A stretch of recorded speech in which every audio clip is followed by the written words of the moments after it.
O maior erro que eu vejo, a pessoa estudar para o Enem, para a Unicamp, para o vestibular, para a FUVEST, do jeito que ela estudava para a escola. Não funciona, ela vai sobrecarregar e ela vai se frustrar. Tem 7 diferenças, tá? Anota aí. O primeiro, no estudo da escola, a matéria acabava. Então a gente sabia que a prova era do capítulo 6 e 7, e se eu estudasse o capítulo 6 e 7, eu estava preparada para aquilo. Para o Enem, a matéria é infinita. E aí tem gente que continua com essa neura de acabar a matéria. E aí a pessoa fica. Para acabar a matéria, ela deixa de dormir, ela deixa de revisar, ela começa a estudar só para cumprir tabela, ela começa a estudar 12 horas por dia, ela começa a estudar sem foco e ela não consegue sair do lugar, porque ela tem que acabar a matéria. Sendo que a matéria é infinita, você não precisa fazer todas as questões do mundo, mas as que você estiver fazendo, você precisa fazer com qualidade. Por isso que eu tenho alunos que passaram estudando 3 horas por dia, né? A maioria estudava 6 a 8 horas, mas tem gente que passa com muito menos. Agora, quando a gente pensa 6 a 8 horas, tem gente que estuda 12 e não passa e não avança, porque a pessoa está estudando só para cumprir tabela. Então, pensa se isso aí está na sua cabeça. O segundo item, na escola a gente não precisava da memória de longa duração. A gente estudava só com o que a gente chama de memória de trabalho, popularmente chama de memória de curta duração. Então, eu estudava, ia bem na prova e esquecia. No contexto de Enem, o que, que acontece? A pessoa estuda, vai bem nas questões do capítulo e depois esquece. Estuda, vai bem nas questões do capítulo, esquece. Estuda, vai bem nas questões do capítulo, esquece. E ela fica nisso mês após mês.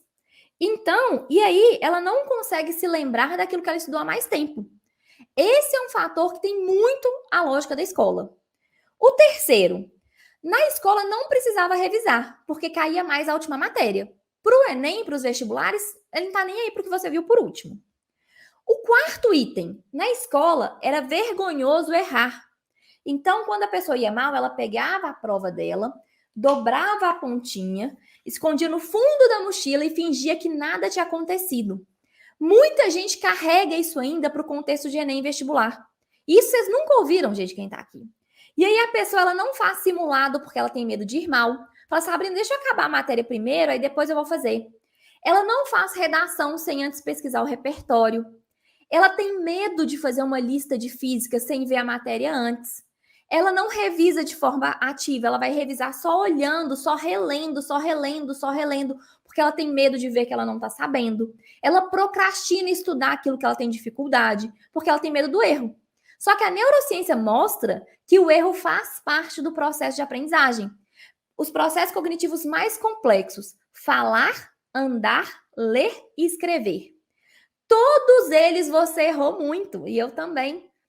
Para aprender a andar, você caiu muito. Não foi cair só de bater, não. Caiu, teve roxo, teve corte na testa, nariz sangrando. Eu sei porque meus meninos aprenderam a andar há pouco tempo, né?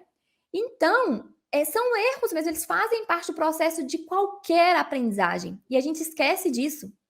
Então, porque na escola, se você foi mal, é culpa sua, é porque você não prestou atenção direito, é porque você não fez atividade.